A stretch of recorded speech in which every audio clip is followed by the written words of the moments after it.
Hi there, and welcome to another episode of the Digital Insurance Pint podcast. As always, I'm joined by Adam Mitchell, CEO of Mitchell & Whale, Steve Earle, CEO of Cheap Insurance, and Jeff Roy, CEO of Excalibur Insurance. Our special guest today is Taylor Rhodes, relatively newly appointed CEO of Applied. Welcome, Taylor. Thank you. Appreciate you guys having me. So can you give us a quick bio and maybe even tell us why you joined Applied in the first place? Yeah. Well, Tom, just very quick bio. I am unashamedly not an insurance guy. I have no experience in the brokerage or the insurer side. Out of university, I went into the Marine Corps for 5 years. I was an infantry officer in the Marine Corps and got to see the world, and that was a great experience. But after a bit of time, it was time to learn how to read and write. So I went back to school and got a business MBA. And then I kind of fell in love with the tech bug a little bit, and I went into technology over 20 years ago. Most of my career to date was spent as an early stage guy at a cloud computing company called Rackspace. And we were one of the first true cloud companies out there. And if you go back and did a Google search on cloud back in 2007, 8, and 9, it was Rackspace and this little company called Amazon. And we really helped change the old clunky, what I called the old CIO lock-in model in technology, where it was capital intensive, took a long time to deploy, and you were locked in once you deployed it. The most fun I had in that time was really democratizing access to technology. And we saw so many business models change and such an explosion of growth and productivity in the world as cloud matured. And that was a lot of fun. I left Rackspace and went into technology within the real estate facilities management space. Very sexy. When a toilet breaks in a building, what happens when the heating breaks, et cetera. And when the Applied opportunity came along, frankly, guys, I had not thought about insurance other than when it came time to renew my annual, policy on my auto. But as I got to understand the industry, it became kind of this exciting, what I call a very undigitized playground, right? This is an industry that is a laggard, no offense to anybody in it. And so here I sit as this optimistically, and I hope not naive person who I think my background can help bring pragmatic technology value to the industry. And that's what I hope to do.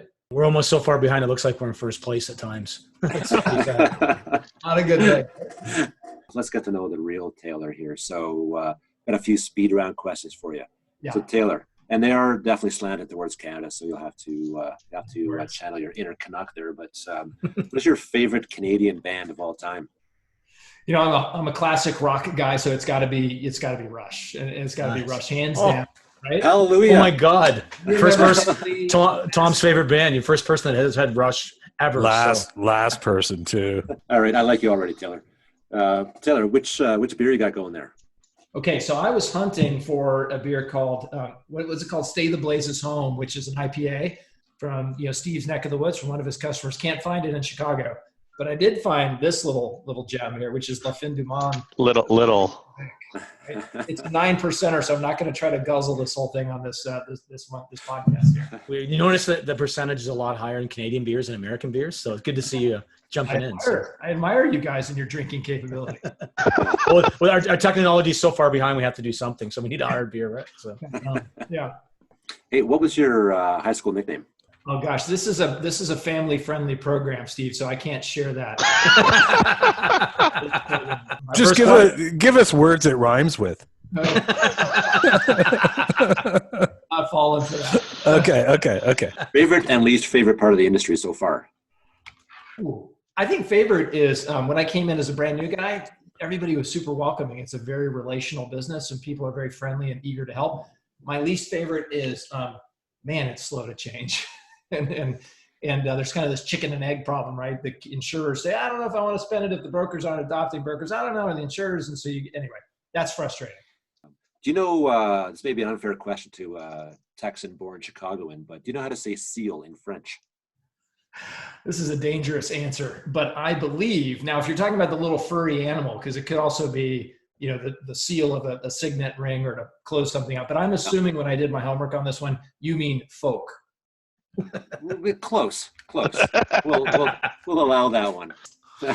How many, now sort of the COVID-related question, how many Netflix series have you watched since March? I couldn't tell you how many, but I can tell you the first one I watched, which probably is what 90% of the rest of the world watched, was The Tiger King at the very beginning of the pandemic. And I believe it subtracted a collective 10 points of IQ from the whole world.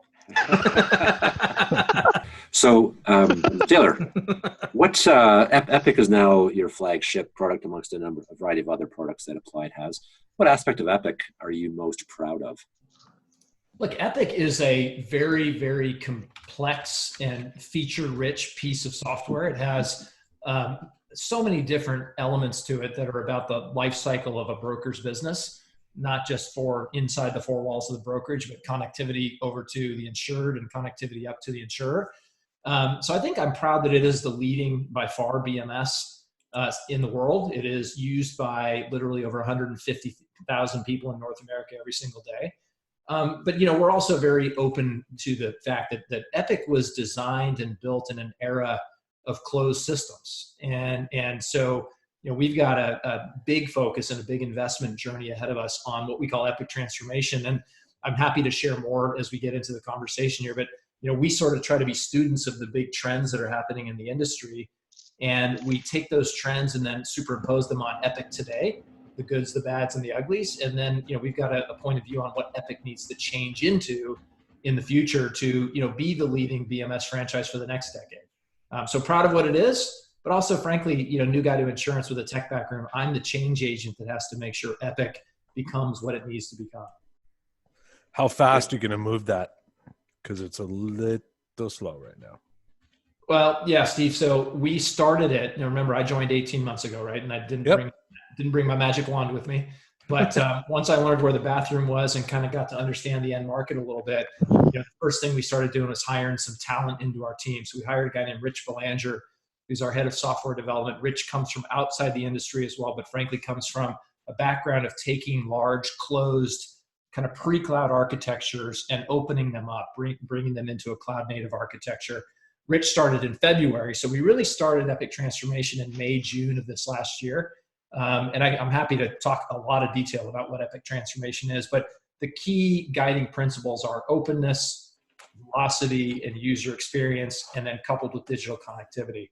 And so we are now into month, call it 8-ish of Epic Transformation. Our board has funded a very large budget for it this year and over the next 3 years. So it'll take us some time, but we will deliver open APIs into the market this year. We'll deliver a Google-based data and analytics solution that is far superior to our current, bulk data extract capability.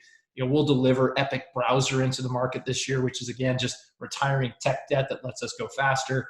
We'll deliver some connectivity this year that is different than what we've done in the past. So lots going on there, Steve, but it will be a multi-year journey for us. But our focus this year is delivering some real proof points into the market. How much of this roadmap that I saw when you presented the CSIO board, I liked what I saw, but how much of that is Taylor and how much of that was already planned? How much of that is yours? Look, not mine, teams, and I mean that sincerely, not trying to be falsely modest, but look, it's my job to come into any new company. You either, as a new CEO, you're coming into either a dumpster fire, right? Or you're coming into something that's successful that needs to contemplate what it needs to change into for the future, and Applied's the latter. So my job was to come in and sort of ask all the hard questions. Why is it that we still ask our customers to interact with Epic as if Epic is their whole stack, as if Epic doesn't need APIs to be able to interact with platforms like Salesforce or Microsoft Dynamics or you name it? Why is it that it's very difficult when you read our customers' feedback for them to gain access to their data and make use of their data on their own, et cetera? So I set about doing a listening tour, talking to a lot of prospects, customers, insurtechs. We ended up buying a couple of the insurtechs that I was asking advice from to help us accelerate. So a lot of this, I would say, the team had a strong sense that Epic needed to change for the next decade, but I don't think that the intentionality of the mission was fully ignited until new guys showed up, and that was sort of my mandate, Steve. The investment from Google, I'm sure that kind of fast tracked on the mindset. Are you a big believer in pushing the open standards? Then you want to bolt as much stuff onto it, and basically, you mentioned the analytics platform. Is a Google Analytics going to replace your analytics module currently in Epic at this point? First of all, yes. I believe that we should have Epic evolve into a very standard cloud native architecture, right? You get no points anymore for rolling your own in terms of what your front end and back end and API. So we've chosen Google Cloud. not only because Google made the investment, but I actually think that Google Cloud has developed better data and analytics capabilities than AWS or Azure. So, the front end React and, open APIs built on Google Apigee, being able to pull data out of Epic and run it in Google BigQuery so that our customers via API access can easily gain access back and forth to their data. And again, I think we have an opportunity to develop products around data and analytics for our customers because we see a breadth and depth of things that can be anonymized and trended and useful for benchmarking, et cetera. But also open APIs are about choice. So if you don't want to buy an analytics product from us, you should have access to your data to use, again, Dynamics or whatever else you're using in-house. And today, if you look at the pain points we get back from our customers, is, geez, it is so freaking hard for me to make use of my data. A lot of it's stuck in forms in Epic. A lot of it is BDE download. Then I got to hire people to manage those integrations, and I got to hire my own data staff. So these are the types of things that we hear loud and clear. Question I had quickly in the Salesforce integration. Is it bi-directional? Can data move both directions in that? Or is it just Salesforce into Epic? Or can you bring Epic back into Salesforce? Are you able to enable that, the bi-directional? You can do bi-directional. So the goal is you want the front office to be able to see everything that the back office sees, and the back office to be able to be updated on the changes the front office make. The Salesforce integration is based on the Tech Canary acquisition. And so it's really Salesforce for the way a front office of a brokerage needs it, the out-of-the-box workflows, the ability to be configurable, some of the analytics that Salesforce enables there. A lot of our brokers have two mission-critical systems that in the past couldn't talk to each other, the Salesforce platform and the Epic platform. So now those two things can be bidirectionally coherent with each other. I get that you want to open up the capability to doing it, but it's really expensive to get something else to talk to you. A lot of the animosity about Applied is the cost to value, almost annual increases. Epic checks all the boxes, but does it do anything really well? No, sometimes we have to go get something else. So, but I can't afford to make it integrate. So, The theory of having open APIs that are wrapped around all of our products is so that you have choice. Epic started out down market. It was a suite of products, and there was a point in time when brokers of that size wanted best of suite.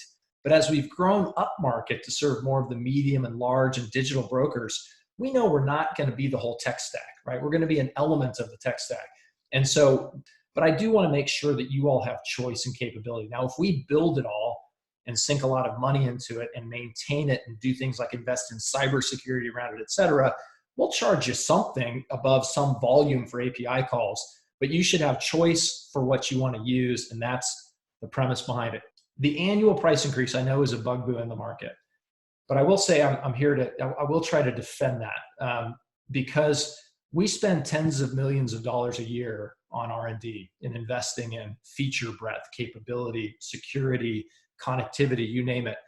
I think where we have to get better, we develop a lot of really good stuff, but it doesn't mean people know what we're developing, and it doesn't mean they know how to use it well.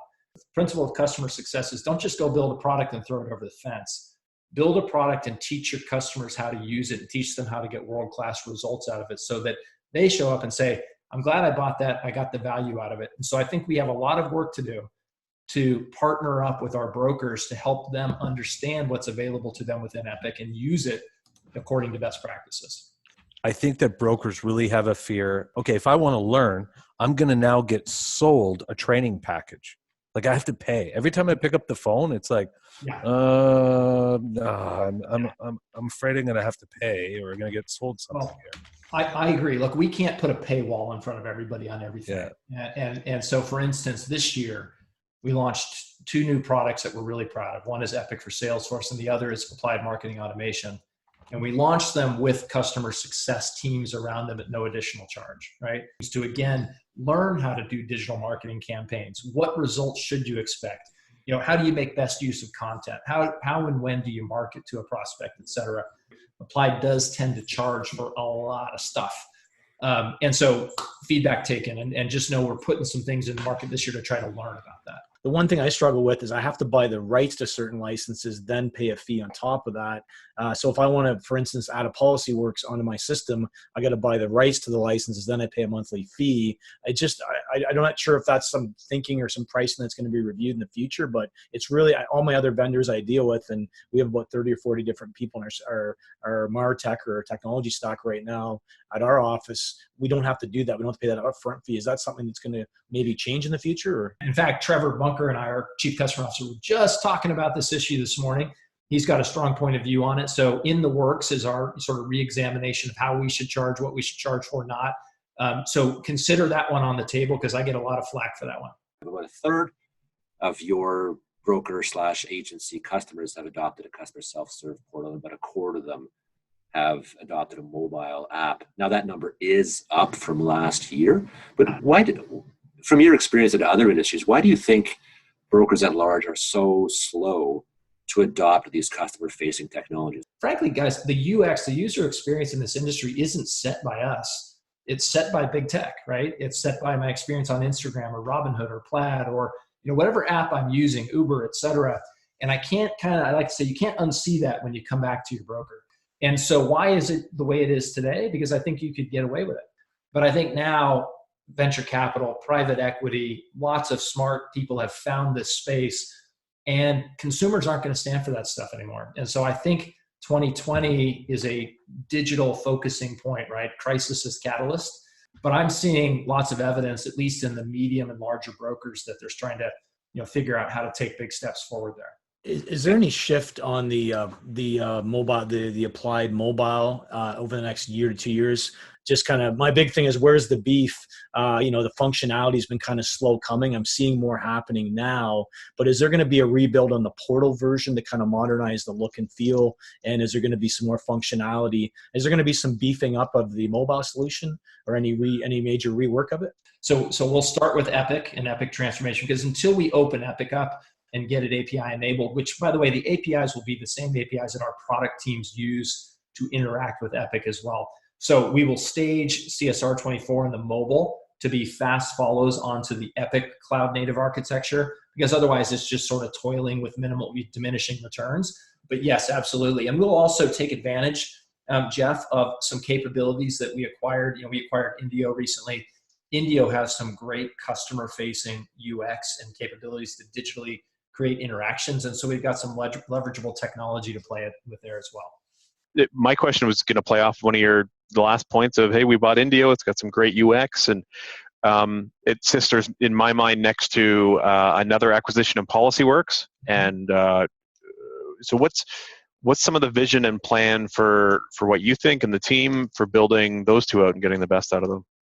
Well, we are emphasizing Policyworks in Canada because of its innate capabilities of connectivity for commercial lines into the insurers, right? So you'll see our commercial line strategy in Canada really leveraging a beefed up and a remade Policyworks. And look, I think I've watched some of your podcasts, so I know you guys are really fixated on the essentialness of connectivity in this industry. And I believe connectivity is one of our biggest opportunities. I mean, all of us are probably using Wi-Fi today to some. Can you imagine if we were living back when there were competing Wi-Fi standards before the telecom industry decided, stop competing on that shit, pardon my French, and agree to a standard so that we can stop trying to make money off of connectivity. We need to be able to do the things that each of us does better, and let's stop playing with connectivity. And here we sit in this industry where we can't even agree. Tom, I know you're herding the cats on IBAC DX, and we can't agree on connectivity standards and data model standards, et cetera. And every other industry, if I wanted to right now, I could send you an electronic money transfer. Why? Because the financial services industry has agreed on standards for how to do those things. So, Adam, I think that bottom line is we will leverage in the U.S. It's a combination of Indio and Ivans. In Canada, it's going to be Epic plus Policyworks. And what we're really focused on in commercial lines is being able to take the commercial lines application or renewal, simplify and digitize that part of the process, and then use Policyworks for connectivity into the insurer systems, so that you kind of cut that cycle time, you cut that inefficiency. We've also invested heavily in a product called Market Appetite, right, which is all about letting you see what the carriers that you partner with really want, so that you have a higher probability of getting a quote back on the things you're working hard on. So that's how we'll leverage Policyworks in Canada. Is there any way to map the Indio stuff out to, say, our website to make it client-facing? Indio is a few things. One, it simplifies the forms process dramatically. The second is it is the agent's workflow tool. And then it is customer-facing. That is the portal that the customer, the insured, actually works in. So at the time of renewal, you send them an email or an alert on their smartphone. They say, hey, within 30 days, we need this, et cetera. They log straight into Indio seamlessly, and that's where they work. And what the agent is able to do is to minimize the amount of information you have to collect again from an insured, and it works in a very simple format. It has data autofill as you're going, and then that data is captured directly back to the agent so that you sort of get back of all that back and forth in phone calls and print this out, and et cetera, et cetera. So it is, in fact, client-facing. Yeah, back to the agent or back to into the BMS? So it is integrated with Epic, and so you will have it both in Indio as well as in Epic. And then the next step that we have launched in kind of a pilot phase with Travelers and Hanover and a few others here in the States is the digital submission into the carrier system. So today, if you're in Indio, you have integration with Epic. You also can you can hit send to carrier. And if it's one of our digitally enabled carriers, it will go via API into the carrier system. If it's not a digitally enabled carrier, it will put it into a nice clean PDF and it will send it straight to the carrier. And most carriers, as you know, are investing in things like, being able to read digital documents. And so, carriers are all over the map. Some want an API, some want a catcher's mitt, some want a document that they can scrape. But you can get it to the carrier, straight out of Epic, straight out of India. Does broker connectivity in Canada, and DX in specific, does that get talked about at your executive circle? Like, how seriously do you take some of these initiatives? We believe, again, back to that Wi-Fi example, we need to get out of the business of systems that don't talk and data standards that don't work. People have to be, isn't insurance in the end all about everybody needing the same core set of data?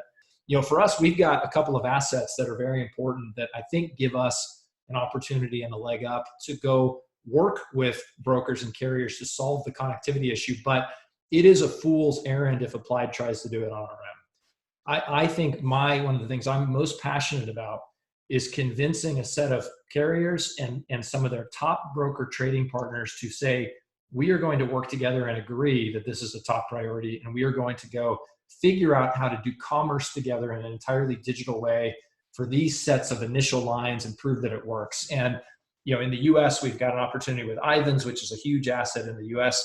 And in Canada, because of our market share, we're hoping that we can work with IBAC and IBAO and CSIO and others to be able to say, why aren't we all, don't go try to solve world hunger, but there's got to be a set of large brokers who are tired of this and a set of large carriers who are willing to team up on this. But again, this is where I may be naive on the forces at work in the industry that have stopped that from happening in the past. We've just gotten approved a roadmap that I worked with a few sort of industry bodies to create.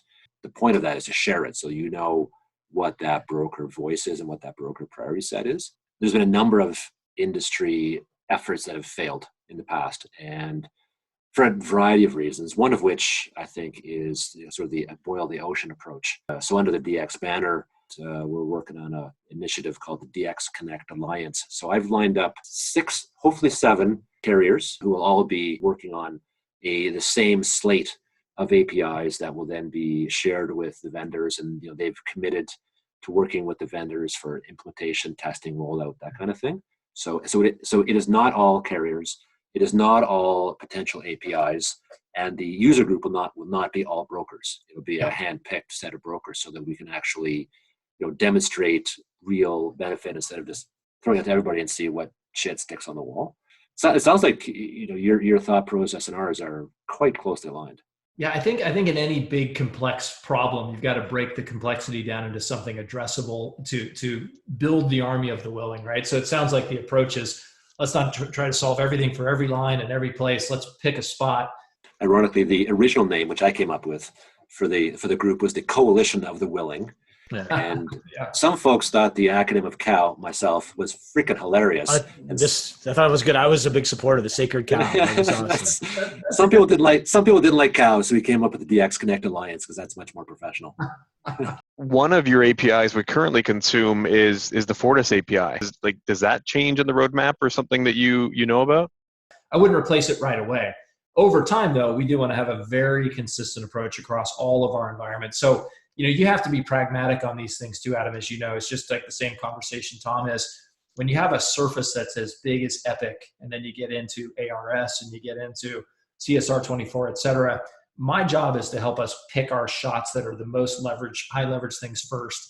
And then you start to expand out from the center. So I don't know the state of the Fortis API, you could tell me, but I would say unless it's a screaming dumpster fire, it probably won't be the first on the list. But over time, you'll see a very uniform approach to using Google Apigee as the API architecture. The Fortis API might be a burning dumpster fire, but it's got a very small crowd around it. So that's not your current leverage shot. Not that many children, right? So right. Get your point though. Your turn, Steve. I forget what I was going to say now. Can I ask you guys a question? Is that okay? Yeah. I always look for feedback on what I think I'm perceiving in the industry. And I think that the VC and private equity money has found the industry which is upping the game on expectation for return.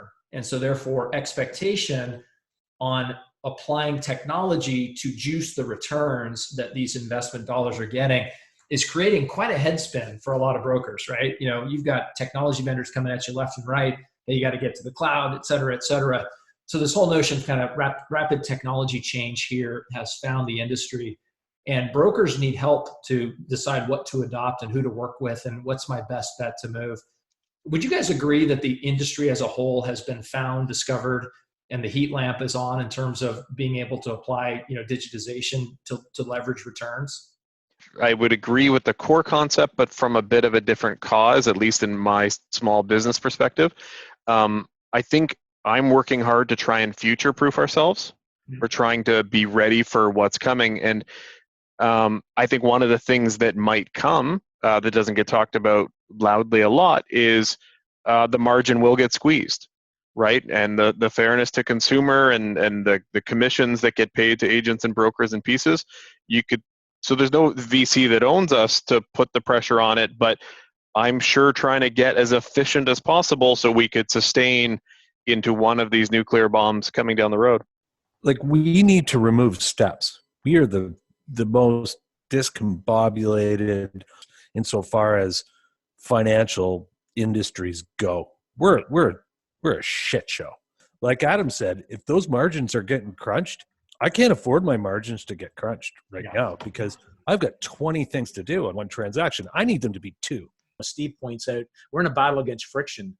Every step we can reduce, every keystroke we can reduce, every time we can stop a human having to handle stuff and maybe put the human onto an H-to-H touch where they're dealing with the consumer. That's the kind of pivot we have to make right now. So our big thing is we have so much data, but most people, it's like a can opener. We're all hungry for data, but we have no can opener. We can't open the can of the food. We're sitting there starving because we can't tap into that data. And that's where the venture capitals are going to bet on those brokers that can continue to figure it out and evolve and those that don't.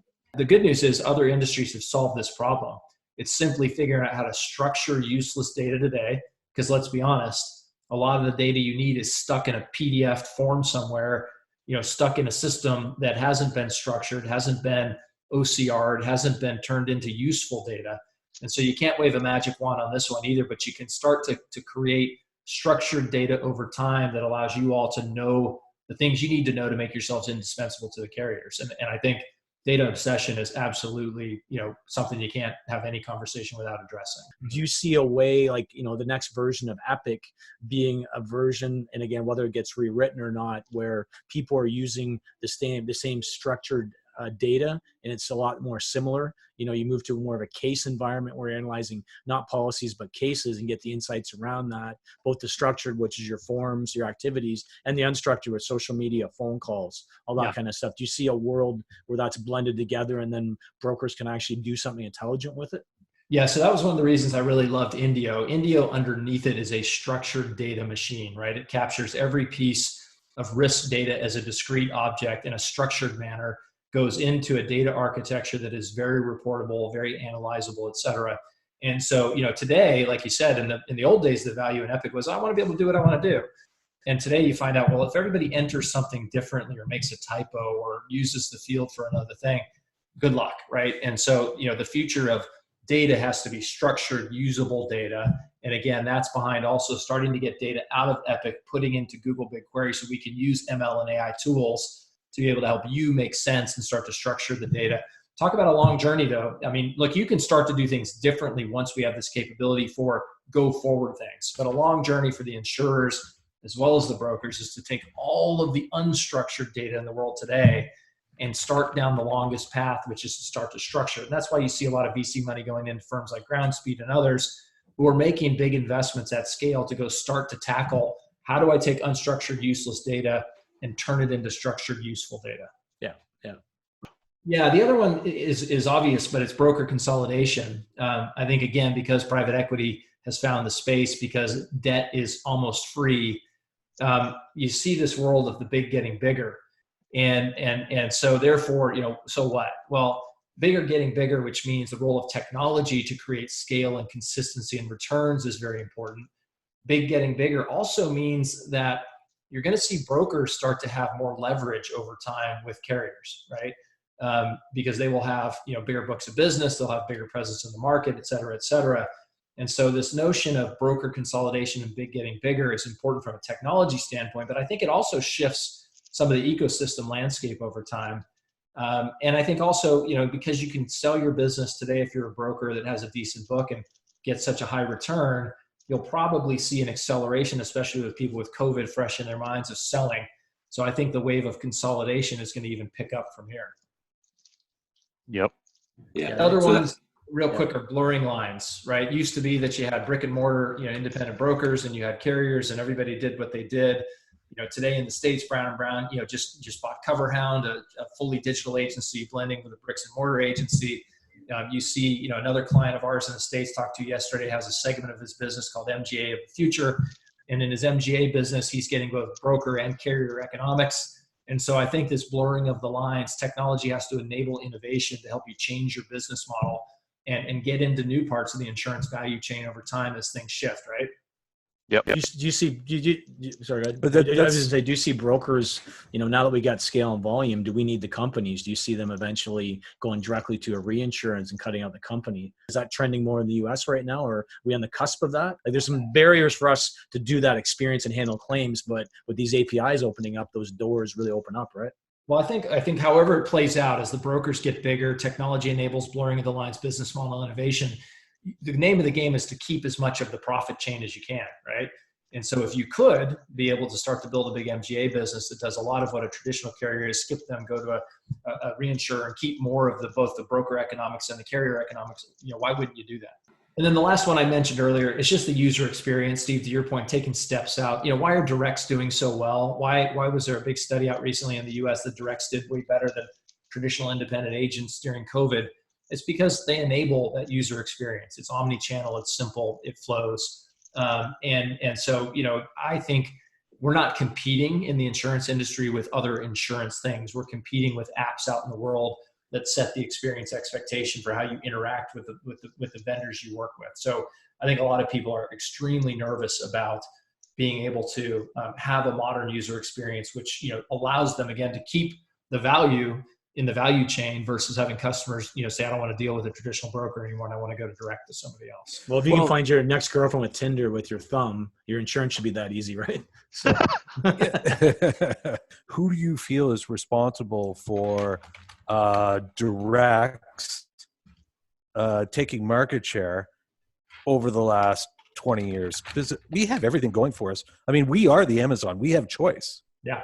I love everything that you're saying here. But you have to remember at the same time, as an age-old applied customer, I have PTSD, and that's price sensitive.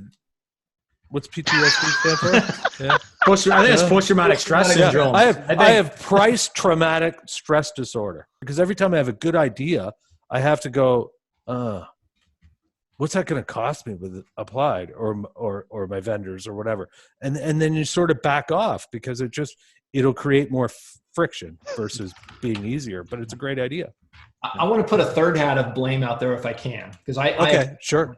The third hat is the industry itself, the brokers. Not everybody's like you guys, right? There has been a lot of status quo. It's a good business. It's a lifestyle business. Yeah. I'm not going to change. In fact, if we're all fair, friction has been a key ingredient in insurance profit margins over time, right? I don't want the customer to know all of this. I don't really want to know them to know all the choice they have. I think we have a changing landscape afoot here that is going to be, it's a kick in the ass from all the big money that's coming in the space, the alternatives that are developing. And frankly, I think the final pressure point is going to be the consumer. Why did Amazon get invented? And why has it done so well? Because consumers love it. And once they experienced Amazon, they refused to go back to another way that was clunky or harder, took too long, et cetera. So I think there's a shared set of shit that we all got to own here. Pardon my French again. And we can do it. Now, I am not naive in the sense of how easy or hard it's going to be. This is a multi-year journey for us. But I think we've got the right team in place now and the right headset on that says, if we don't make our customers successful, as I think Jeff said earlier, or Adam said it, then Applied's not going to be successful. We'll be one of those BlackBerry companies that did really well for a while. And then, people are going to find alternatives to it. So that's what keeps me awake at night, folks, but it also excites me. But that's one thing. The one thing that Applied, though, it's been more, I would say, to use a Star Trek, the Borg. It's been more faceless. It's been kind of this entity. Maybe back when Kellner was there and he's playing around with his trains and he had a bit of personality when it was smaller, but it grew to this big thing when it got changed hands a few times and it lost some identity. You have a chance to bring that back and a human face to it. Like Salesforce, at least they have a human at the top that that you like him or don't like him, has done some things, but he's identifiable as kind of the face of the brand. I think there's space for that for Applied because people are craving for a human connection with their vendor right now. Yeah, you really need to have a little bit of shock and awe right now to resurrect believers in Applied, particularly in Canada. I mean, you've got brokers like us where our day-to-day is like, what does a broker 5 years from now look like? We're working towards that. But yet I look at the technology I have and I'm working with technology from 5 years ago. One of our brokers, in Newfoundland had a real difficult time getting the auto app updated in a 10 or 11 month period, which is generally a core thing. Like, hey, a government change that's done quickly. And historically, Applied's updates to the system were done in a strategic time. We're going to start seeing some improvements. And then are you more agile? Can you start doing updates on the fly with all your changes you're doing? Can we see them a little bit quicker? Yeah. So you remember 3 principles, right, guys? Openness, velocity, speed, and user experience. And once you open up and get to cloud native architecture, where our dev teams can use APIs across the different product sets, we can speed up and do smaller releases of things more quickly. Today, Epic is a very big beast, right? And when you want to make a small change somewhere that seems relatively easy, you actually have to go unwrap a lot of code to get to it. And then you got to test it against a lot of code. And so the principle of the future is it's modularized, it's broken into smaller pieces that communicate via services and APIs. So that is absolutely the name of the game to get to velocity. So you've got huge market share, 60, 70%, something like that. But I'll be blunt and point out that quite a few of your own clients and non-clients use the word hate when it comes to Applied. Given what you're doing, do you feel confident that you're going to change that vibe, that narrative? It bugs the what out of me, but it also it fuels me. I hate waking up every morning. Rackspace was one of the most beloved companies in the world. We were one of the inventors of using the Net Promoter System in a technology company. I chased Fred Reicheld, who was the inventor of the Net Promoter System, and me and the CEO at the time, we got him on the board. So he was on our board to teach us how to systematize creation of what we call customer promoters, right? And so that's in my DNA, it's in my blood. I hate it that I work at a company now. I love the company I'm working at, lots of good people, but I actually genuinely hate the fact that Applied is seen as this sort of sinister monopolist who is extracting value and holding the industry back. But that also gets me out of bed every morning. And I know the way to fix that. It's just not something you can do like that. So my type A, fully caffeinated self wishes I could do it a lot faster. but I want to do it with a very high say-do ratio, right? We say we're going to do something, and this year, by God, we're going to get the first APIs in the market. We're going to launch the BDE replacement in Google BigQuery. We're going to show the world that we are going to be open to integrating and making people, have much more choice and flexibility. So I got to go do it by delivering, Tom. I can do it through these venues and tell the story, but I got to deliver it. And I think only then do we start to get people to be believers that Applied has a different personality in the market these days. How do you balance the two sides of that teeter-totter of there's Steve that doesn't want to pay anymore and he has his version of PTSD, and on the other side you have a wonderful investor in Google and technology and what it's lending, but I presume they're not doing it in any sort of free donation of a way. They probably want to see a return out of their horse they bet on. Price is an equation that is equated to the value you perceive from it, right? So yep. I would love for Steve to call me and say, I'm so freaking happy I just bought this new Applied product. It's really changed the way we're doing things in important ways. But I think you have to produce things that people perceive as valuable. And that's the only way to do it. We're certainly not in a philanthropy game. We have to put money in the ground that earns a return. I have shareholders just like you guys do. But I think you have to, I am proud of a couple of the products that we worked really hard to get in the market this year. And a lot of the feedback we're getting on things like marketing automation and Epic for Salesforce is these are products I probably wouldn't have expected Applied to build the way they build them or as quickly as they built them. And the user experience is simple. It doesn't take me 6 months to get someone to productivity on that. But we just need to do that at scale, Adam. Applied is the most expensive, but right now it's the piece of shit that stinks the least. I need it not to do that anymore.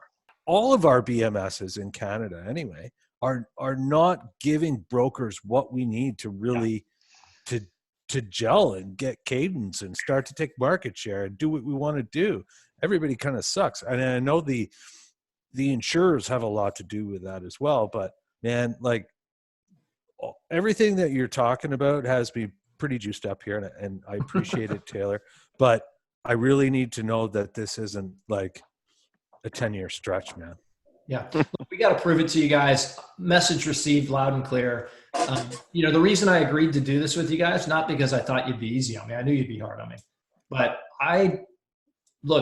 like I said, I don't have to have the sort of defensive posture of why Applied was the way it was or what it did or how it did it. I salute and respect the people who built the world's largest BMS, took it to market, became the market leader, and all the cool things they did.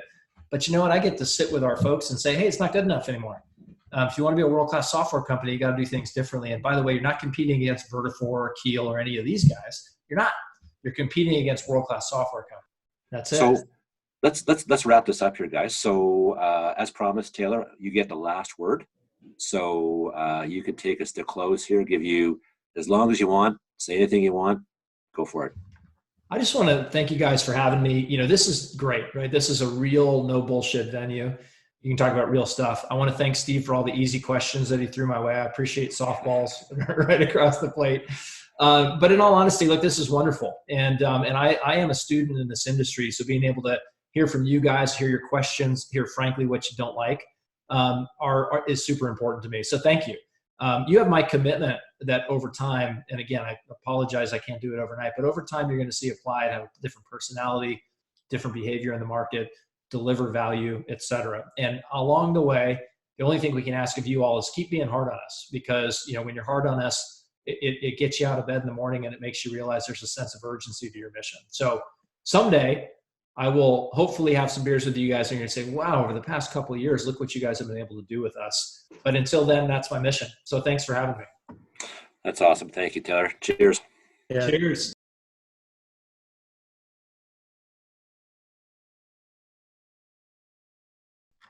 Wow. That was just wow. First off, Taylor's a pretty cool guy. He's got an interesting background. He's obviously well versed in how technology of the 21st century can be developed in a more user-friendly, sophisticated way. So that shone through from my perspective, and the way he thinks is so different to the perceived culture of Applied. It's completely foreign to Applied. It's refreshing. It's refreshing. Yeah. You know the stick in this, folks. So What's that? it's a bullseye of exactly where I think we need to go, and it's wonderful. There's no doubt why he got the job or why Google invested, and it's awesome. Now it's like, well, shit, what do I do? Just wait? Like, it sort of hampers the dev of other solutions too. Well, and that's likely part of his plan too, is to give you a little bit of hope, not overpromise, because he's not overpromising, but give you a little bit of hope and basically say, you know what, we're the dominant market player. We can be super supportive. Just give us a bit more time. And I think he did that extraordinarily well. Yeah, he was honest. In your head, Adam. Yeah. It was honest. Like, we had a real honest conversation, no holds barred, and it was good. Like, the vision's good. It's unbelievable. It's the conversation we've wanted with Applied for a while. But as he said, the proof's in the pudding. Well, a year from now or 2 years from now, look back on the podcast. Did they deliver? Did they continue to do it? That'll be the real test, right? But I think he's legitimately that good, right? Like, that's an impressive person. Well, having a new person that's outside the industry is great, because there's no legacy, no head trash, and he understands technology. Well, and he's bringing new people into it. From previous success, right?